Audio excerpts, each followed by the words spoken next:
837 په دې باندې نبی صلی الله علیه وسلم نه حدیث امام بخاری صاحب را نقل کړی دی او فرمایي لا یکونن من امتی اقوام زما په امت کې بزن خلق څنګه خلق به یستحلون الحر والحرير والخمر والمعازف څلور شیونه باغه حلال غني څلور شیونه یو پاغي کې د آزاد سړی خرڅول ور آزاد سړی خرڅول دا حرام دي ځکه چې دا خو مال نه دی یو د شي ته خرڅ کچ هغه مال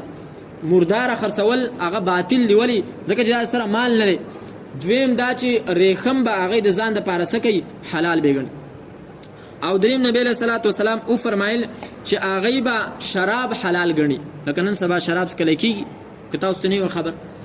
او څلورم دا چې نبی له صلوات و سلام او فرمایل والمعازف د غانی بجانی چې څومره اسباب دي دا بر ځان د پاره سکی حلال غني بل حدیث واره سنن ترمذی جلد نمبر 2 صفحه نمبر 549 کې حضرت عمران ابن حسین رضی الله عنه فرمای چې نبی صلی الله علیه وسلم او فرمایل فی هذه الامه خسف ومسخ وقذف زما په امت کې به الله تعالی ځنی سړی پزمکه ور منډي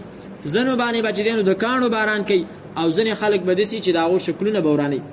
یو سړی ویل د الله پیغمبر او متا ذالک دا بکلی نبی له صلوات و سلام او فرمایل اذا ظهرت القيان والمعازف وشربت الخمور چې دا درې شي نه کله ښکار شي یو خلق ډیر په کثرت سره شراب وسکي او دریم چې کله د غانی بجانی آلات سیواش څومره ډیر دي او دا امپټرین دی او پته نه څه بلاګانی راوتی دي عجیب عجیب شي نه او دریم دا چې کله د غانو بجانو ویون کې چې کمی زنانې په خوا په زمانه کې باغه وینځي وي وس آزادي خزي چې دینو دا شي نه وای او باقاعده غیله نوم ورکړی کیږي چې دا ګلوکاره ده او دا ډانسر ده او دا پلان کې ده موږ په پښتو کې هغه ته سمو دمه وته دم توپ کوي نبی له سلام او فرمایي چې کله دا شي نه ښکارا شو نو بیا به دغه سي عذابونه راځي سنن ابن ماجه کې یو روایت ده اغم د حضرت مجاهد صاحب نه دی عبد الله ابن مسعود صاحب شاګر او د عبد الله ابن عمر رضی الله عنه شاګر او د تابعی دی ګوره او د تابعینو په باره کې نبی رسول الله والسلام دا چې نو گواہی ورکړي چې دا په مخ د زمکه باندې چې دینو چې کم درې هغه خلک دی چې هغه بهترین خلک نو په هغه پیړو کې دویمه پیړۍ چې دین هغه د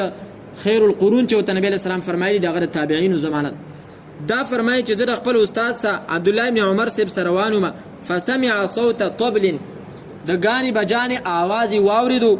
نو په غوګونو کې چې دینو خپل ګوتې کې خو دې به د اخوا لاړې بیا ګوتې لري کړې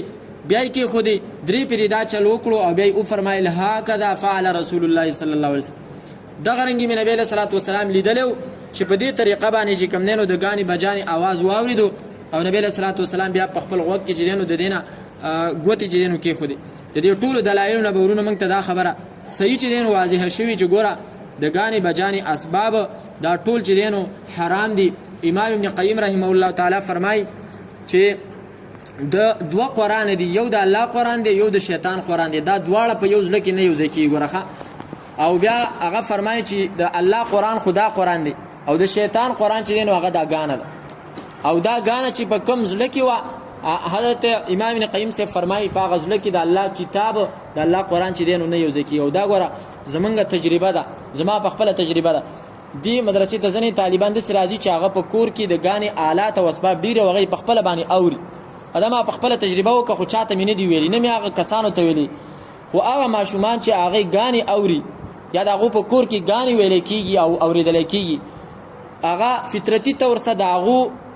جبه چې دینو په قران کریم باندې زر نه چلی دا خبره ګوره ما چاته نه کړې تاسو ته مدلته وکړه دا زما خپل تجربه ده او دا چې کله دا خبره ما واوریدل زما ما ډیر زیات تعجب چې وګوره د علماء دومره سوچ او فکر کړی دی چې دغه قسمه د سړی پزله کې د الله کتاب نه یو ځای کیږي چې هغه غاني وای بهر حال دا حرام دی الله تعالی دې موږ دینه د بچ کولو توفیق راکړي ورکړي